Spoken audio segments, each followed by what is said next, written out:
the speech that he listens to, I mean, it's like Supervillain 101. Yes, it is.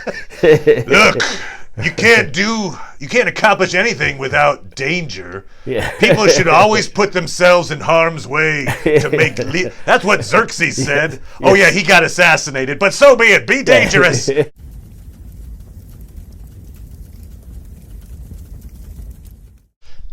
Internet. It's Paul. It's Matt. The Dork Lords. We are here talking about The Expanse. Season 5, Episodes 1 and 2. Exodus and Churn. It's been a while since Season 4. We're not going to spend a bunch of time recapping Season 4, just to say that it ended on a major cliffhanger. Yes. The Belter terrorist Marco painted a large asteroid with stealth tech, stolen by Bobby, and sent it towards Earth. After killing Ash. We miss you, Ash. So, we open Season 5 with this reminder, hey, there's an asteroid in play. The graphic reads 173 days later, something like that, which threw me off for a second. I mean, obviously, it makes sense. It takes time for things to travel in space, Paul. I don't know if you knew that. Yeah, it was like, we're 12 hours away, and we're going to send... In my mind, I was like, oh my God, Earth's only got like a day to figure this out. They had several months to figure this out. But as it turns out, Marco Polo is very good at secrecy. Yes. Even though it's been 173 days plus, has managed to keep this whole plot a secret. And that is part of what we see is the efforts to do the that. Lengths, right? The lengths they'll go to keep this secret. Yes. Right off the bat.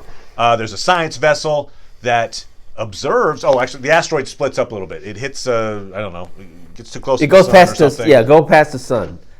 And so it splits up into assume. several smaller pieces. One asteroid becomes, I don't know, a dozen pieces, something like that. Yeah.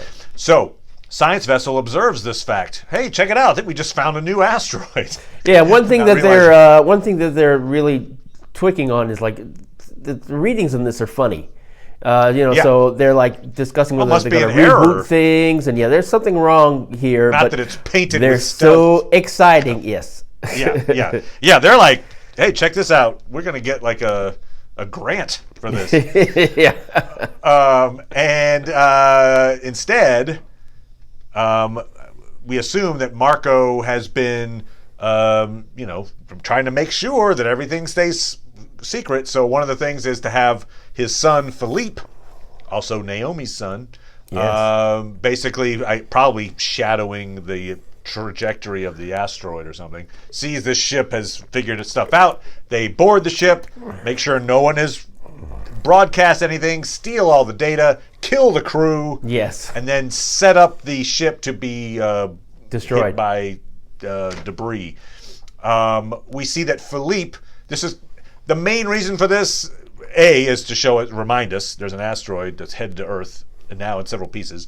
Also, where Philippe is definitely committed to the cause. Oh, yeah. Right? Philippe is like, he's not like, maybe I shouldn't do this. Like, he's like, kill everyone, you're great. And he's the leader in this situation. He's even got one of his followers get stuck on the ship. Yeah. And he's like, yep, too bad, we can't go back and save him.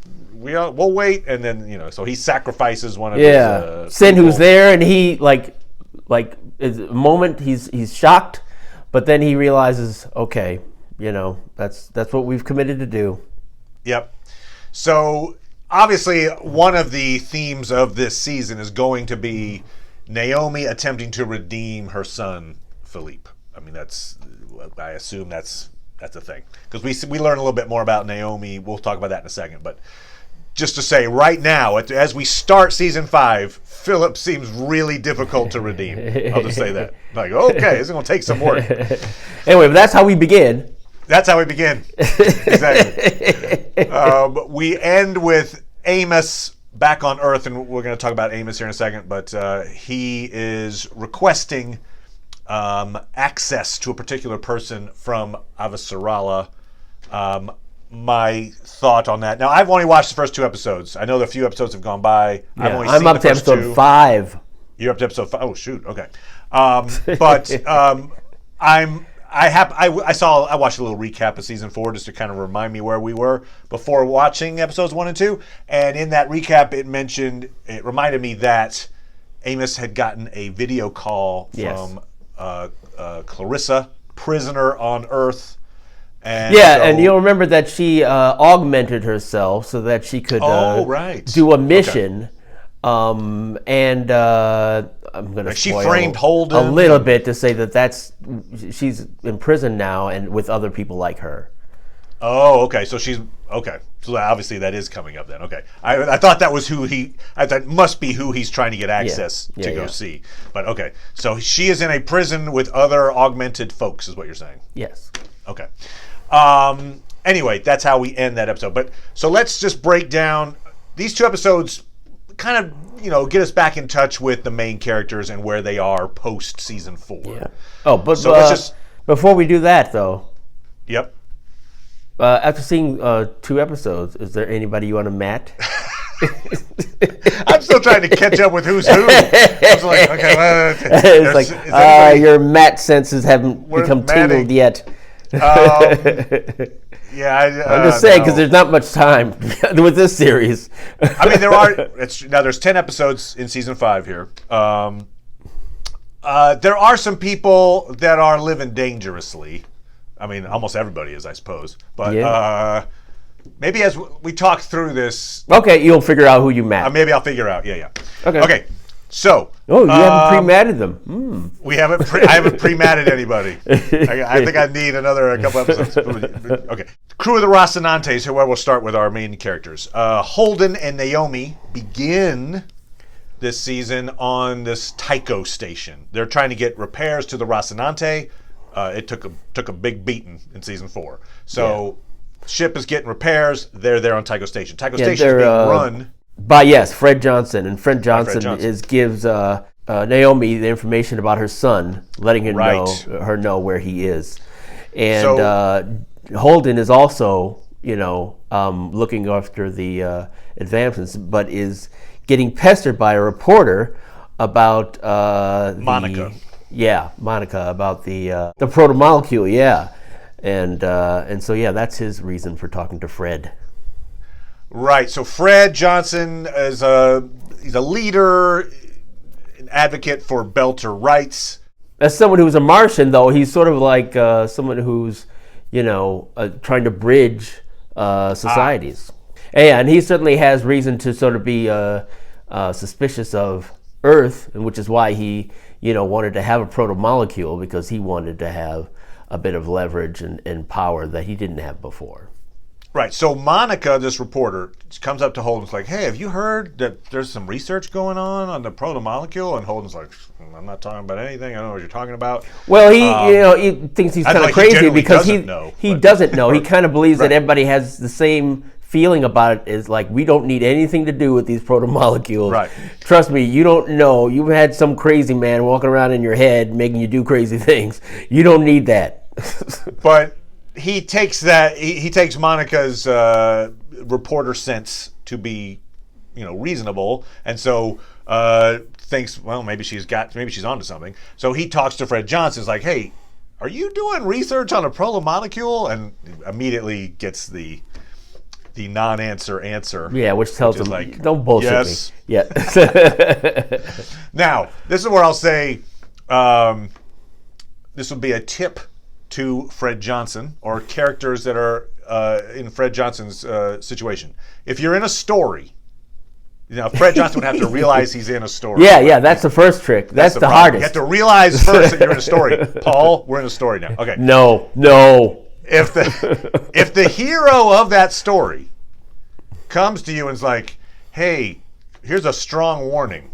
I wouldn't do this thing you're doing. I don't have proof, except it's in my head, but trust me, don't do what you're doing. And then your response is, okay, there's no proof. I'm going to keep doing what I'm doing. Like, no. In the story terms, that's a bad idea. About some guy in a ship, when you could be the show could be the star, is the Mars Moses. I mean, Moses. He's not the main player. That's even harder to accept. Yeah. So anyway, so Fred just totally disregards Holden's attempts, which whatever. He's got his mission. He's like, look, obviously he's like proto-molecule. We're gonna figure this out. It's gonna be great. Yeah, and one of the things he does is pitches to him how he could retire. Why are you bothering about this? And his second in command. You should settle down with Naomi and yeah. Fred's second in command is also pitching him that. Like, oh, why are you still involved? What's going on with you? And he's like, well, guy, this is important. Bull? Is that his name? Yeah. So, a lot of people are getting people trying to say, oh, yeah, everything's fine now. Yeah. We're reminded through Holden, like, oh, remember, the builders were killed off by some other entity. Yeah. And I have come in somewhat contact with them, especially when I go through the ring gates. And whenever we go through the ring gates, I feel that we're making them angrier. Yeah. You're like, oh, that's just a bad recipe. Now, we don't hear anything about this other group in these first 2 episodes, but I have to believe by the end of the season, we're going to get, because he says, Fred Johnson's like, oh, well, thousands of people are going through the ring gates. You're like, oh, okay. All right, making them a little angrier every time. Exactly. So something terrible is going to happen. All right. Probably by the end of the season from this unknown entity. So they're playing with fire. Naomi takes this information from Fred. Fred Johnson's like, look, your son Philippe, he's going to be at this location, but not for very long. If you wanted to catch up with him, that's where you'd go. She's like, I'm doing this. And so she takes off, but goes by herself. She leaves Holden on Tycho Station. There's a kind of a rift there, but like, oh, wow, okay. Well, not a rift. He find it difficult to accept because, it's sort of like you've gone into a haunted house, and why would you go alone? It's like you're about to go potentially dangerous, although she says that, her ex-husband's not going to be there, and you being, an earthman going to this place with a lot of belters, trust us, you would not make it easier. He's like, I'll be on the ship. I'll be on the ship. She doesn't want that. I'll hide. So she departs to go attempt to, as I say, redeem Philippe, which is, I assume, going to be a season-long type arc. And Holden stays on Tycho Station. Alex has returned to Mars to try to make amends with his ex-wife and kid. Doesn't go well. No, badly. So far, not so great. That's not entirely unexpected, frankly, but whatever. Yeah. We saw a number of times that it was difficult for the family. And for a while they thought he was dead. Right. So, And I thought that that conversation with the ex-wife was some good writing there, where she's just okay, what do you want me to say? Yeah. I can tell you. Yeah. Go away, and then you can feel like you've been wronged or whatever. Or I can say, oh, we miss you so much, and then you can feel like, and it appears to me by the end of this, or is it the next episode, I think it's the next episode where he goes by and there's nobody there. Oh, okay. I don't think I've gotten to that. So, okay. But he's on Mars. While he's there, he checks in with his buddy, Bobby. She is pretty short with him, frankly. Yes. She's got other stuff on her mind. She does. So she's a jerk to him. Yes. But that doesn't throw him off. They're friends enough that he's like, okay, look, I get it. It's not me. Something's going on with you. What's going on? So she lets him in on what's been happening with her. Right. She's been secretly working through for funding Avasarala. For Avasarala, yeah. And she is pretending to be a black market arms buyer. Right. And so what they're trying to do is figure out Marco's plot. So she's coming at it from this angle. She hasn't figured it out yet, but they're like, oh, and people are buying like planet-busting torpedoes or whatever. Like all this, she's getting close, pulling at the edges, but she hasn't figured out the plot yet. No. In the middle of that, though, when she has her like, this is my wall of important people. One of those important people is a person that Alex knows. Used to be Alex's commander. Yes. Now he teaches at like a military college. And so Alex is like, couldn't be that guy, which means it's that guy. Yeah. Anyway, he's like, oh no, he loves Mars more than anyone. Yeah, I'll go talk to him, and I'm sure we'll figure this out. So he goes, and the speech that he listens to, I mean, it's like supervillain 101. Yes, it is. Look, you can't accomplish anything without danger. Yeah. People should always put themselves in harm's way to make that's what Xerxes said. Oh yeah, he got assassinated, but so be it. Be dangerous. Kill everything and then let God sort it out. Like, okay, this guy is definitely on the wrong side of things right now. So, Alex. Yeah, the best way that Alex can sort of, boy, that was out there. Yeah. So Alex goes and introduces himself, like, you remember me? And he does. And like, oh, right, you're that he guy. Definitely remembers him and has a very bad opinion of what he was doing, hooking up with Earthers right. in order to, very like the Rostenante, and yeah, he's kind of short with Alex, but this guy's second in command. Yes. It's like, oh, I'll have lunch with you and talk to you about what you want to know. Yes. Blah, blah, blah, Many blah. here in the audience who suck, they would admire you. Yeah, right. Definitely, like, feeding his ego, trying to be like, oh, we're okay. And then she immediately goes and talks to this. I forgot the guy's name. The army guy, the commander. Yeah. The instructor, and she's like, okay, I got him lunch with him. I'll figure stuff out. So we can tell she's a mole, essentially trying to figure out why Alex is asking questions. Yes. So Alex has kind of put himself in a kind of a dangerous spot there. So that's what's happening on Mars. We got at least in the beginning, Naomi and Holden on Tycho Station. Naomi leaves Tycho Station. Now on Mars, we've got Bobby and Alex. And they are exploring Marco's plan through these back channels. And then on Earth, you've got Amos returns to Earth because of the recent death of the woman who saved him. It was his mentor, Lydia. And so he's going back to kind of settle her affairs. Just kind of, I think, just see how she died. Kind of, honoring her memory. Goes to her house, finds that she was living with this guy, I think his name is Walter. Yes. And at first he thinks maybe because his life, Amos's life and Lydia's life was terrible, he kind of assumes that Lydia probably had another terrible relationship. Turns out it wasn't terrible. No. And so she managed to spend a decade or so in a loving relationship before she died in her sleep. Yes. And so Amos is very glad for that, and so wants to help out Walter. Walter is going to get evicted from this place because it was Lydia's, not his. And so Amos is like, don't pack your bags. I can solve this. And so we see Amos go and kind of get reacquainted with the local gangs. The local gang leader is Eric. They have a past. They knew each other growing up.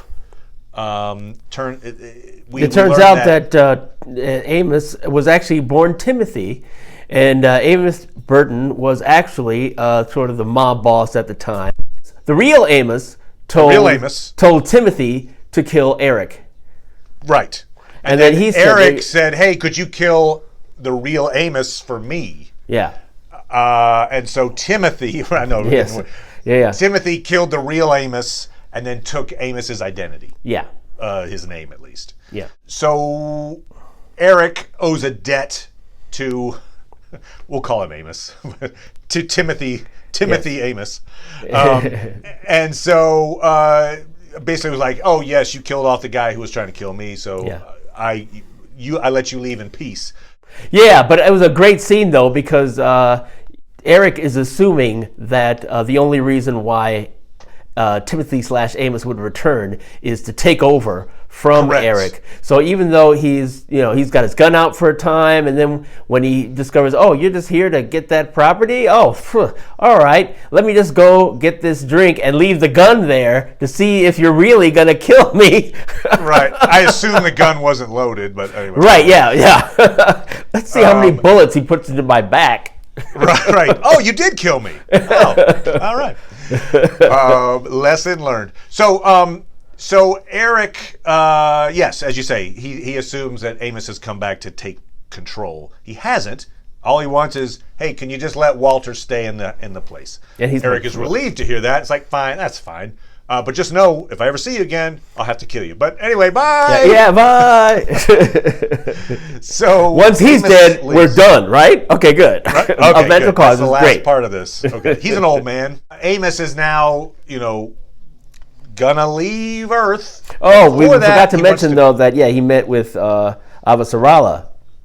Right. She wanted to know what he wanted to do on her. I think she was just checking in on him to be like, what trouble are you going to cause? She was in charge of that area, so he couldn't have even gotten on the planet if she didn't let him get on there. So he says exactly what he's there to do, Yeah. that he's there because of an old friend that died. He beats up some folks on a ship as well. They're trying to exploit basically other mobsters. They're like, oh, you need insurance on this flight. And he's like, no, we don't. Right. And then sets himself up to take him out. But Avasarala is on the track. She's trying to figure out exactly what's going on with Marco. She is on Luna. She is not on Earth. Right. But you're right. She is the one. She's the most connected. She's the closest to figuring it out. Yes.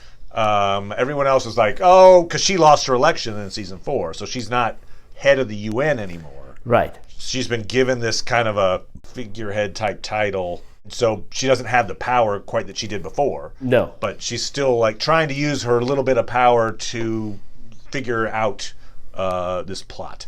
Yes. But she is connected to Amos in that way, and so Amos sends out a communique to her to be like, hey, I'm about to leave Earth, and I'll never come back, don't you worry. But before I go, I want to get, as we find out, I assume, talk to this prisoner. Can you arrange me to get into the prison to talk to Clarissa? Jump back to Monica real fast, because there's a bit that happens where Monica, because she's been a little too open about asking about the proto-molecule, she gets kidnapped and thrown into a shipping crate. Yep. And there's kind of a race against time to find her before she runs out of air. Yeah, and just as she was running out of air, they find her. Find her this time. I was a little confused as to why she was put in the shipping crate. Why? What was the purpose? Yeah, why not just kill her? I believe that one thing they're also paying attention to is ships that might come to pick her up.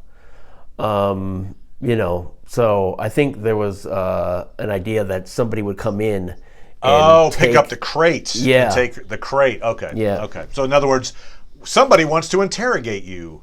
So we'll put you in this crate that will. Okay. All right. Got it. But she is saved.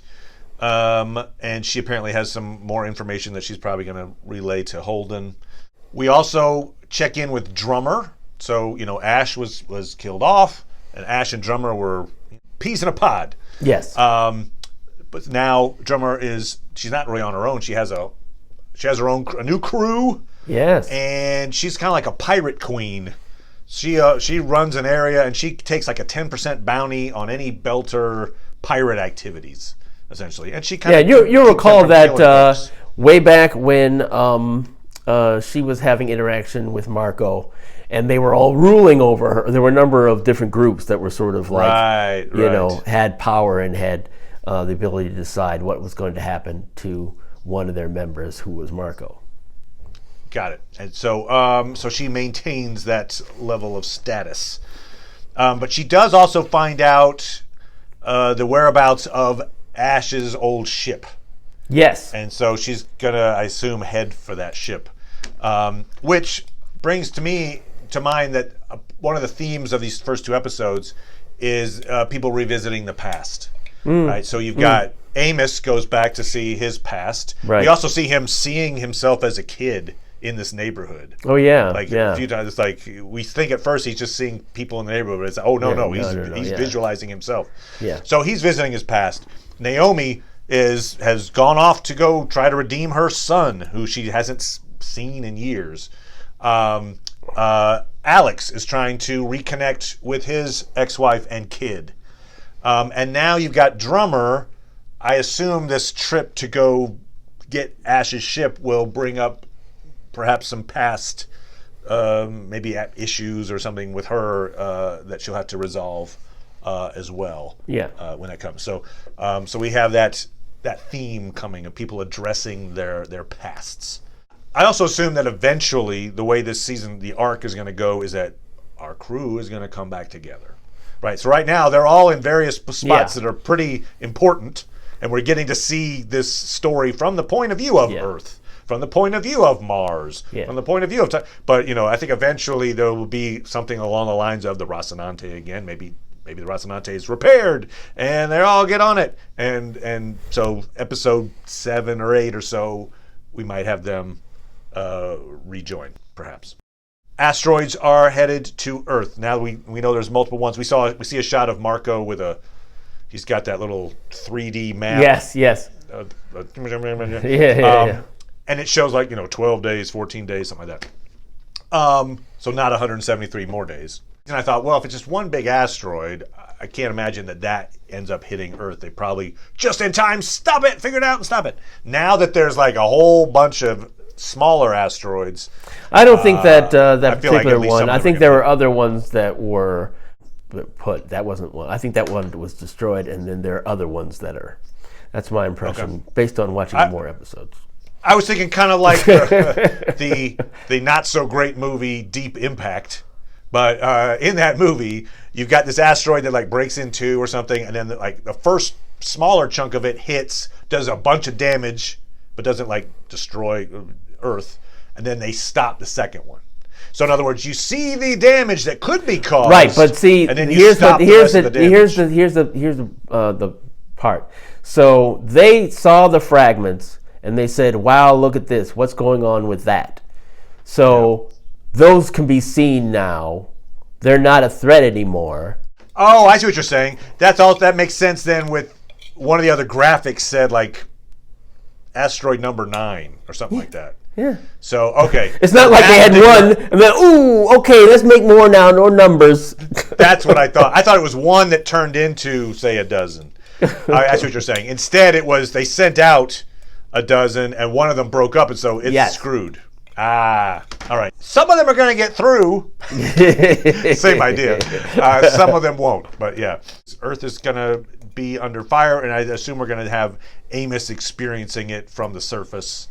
Naomi is got to go through some hard times. I mean, when she gets to Philippe, it can't just be, "Wow, you're right. Hi, Mom.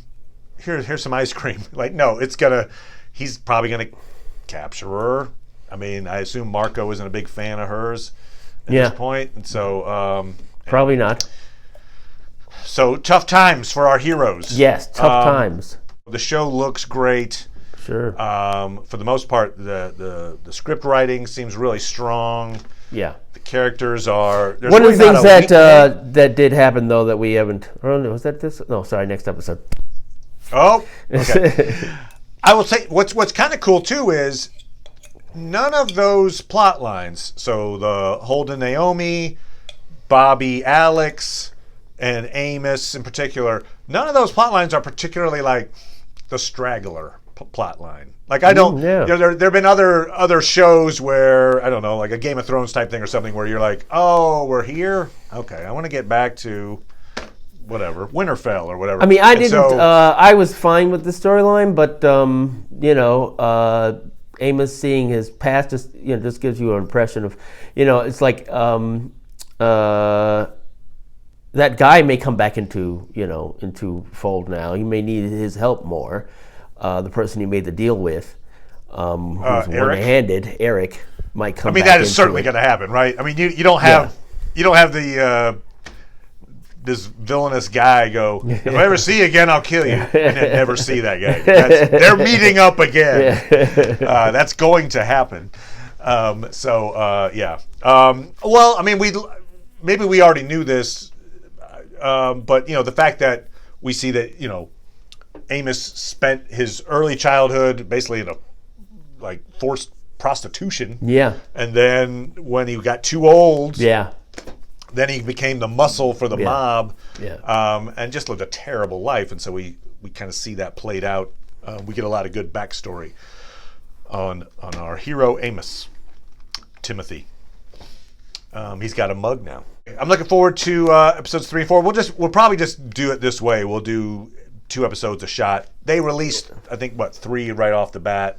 So we'll catch up by doing 2 a week, and then by the time we get to like episodes 8 or something, we'll be caught up. See, we're finishing up Discovery. Got 2 episodes left of that, and then sometime in January, WandaVision comes out, and we'll be covering that. So anyway, come on back for those things and more.